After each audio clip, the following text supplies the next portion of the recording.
આ વર્ષે ગરમીએ બધા રેકોર્ડ તોડી નાખ્યા છે। તાપમાન એટલું વધી ગયું છે કે લોકો રાહત મેળવવા માટે કલાકો સુધી એર કન્ડિશનર નીચે બેસી રહે છે। ઘણી જગ્યાએ સેન્ટ્રલાઇઝ એસી લગાવવામાં આવ્યા છે। જે લોકો લાંબા સમય સુધી સેન્ટ્રલાઇઝ એસીમાં બેસે છે અથવા રહે છે તેમને ગરમીથી ચોક્કસ રાહત મળે છે, પરંતુ લાંબા સમય સુધી એસીમાં રહેવાથી હાડકાં પણ નબળી પડી શકે છે। આ વાત આપણે નહીં પણ નિષ્ણાતો કહી રહ્યા છે।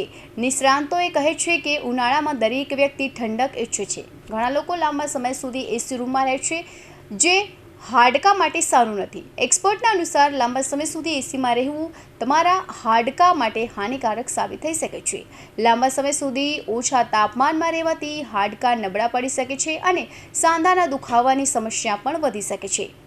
જ્યારે આપણે સતત ઓછા તાપમાનમાં રહીએ છીએ ત્યારે શરીરનું ચયાપચય ધીમે ધીમે પ્રભાવિત થવા લાગે છે।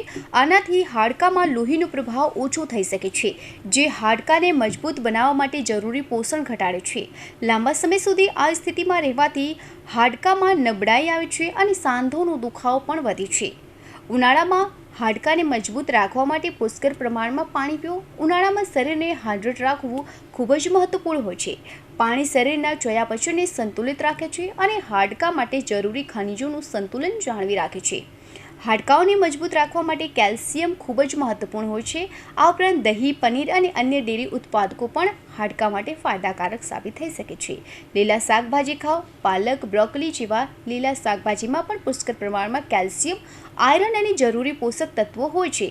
તેનું સેવન કરવાથી હાડકાં લાંબા સમય સુધી મજબૂત રહે છે। વ્યાયામ હાડકાં અને સ્નાયુઓ બંનેને મજબૂત બનાવે છે। દરરોજ ઓછામાં ઓછું 30 મિનિટ સુધી ચાલો અથવા તો હળવી કસરત કરો। આ હાડકાંને ખેંચાવવામાં અને રક્ત પરિભ્રમણને સુધારવામાં મદદ કરે છે। બહારના જંક ફૂડ ટાળો। જંક ફૂડ હાડકાંને નુકસાન પહોંચાડી શકે છે, કારણ કે તેમાં પોષણ હોતું નથી અને શરીરમાં એસિડિક અસર વધારે છે, જે હાડકાંને નુકસાન પહોંચાડે છે। ધૂમ્રપાન અને દારૂથી દૂર રહો। સિગરેટ અને દારૂનું સેવન પણ હાડકાંને નુકસાન પહોંચાડે છે। Bureau report, Hind TV news, Surat.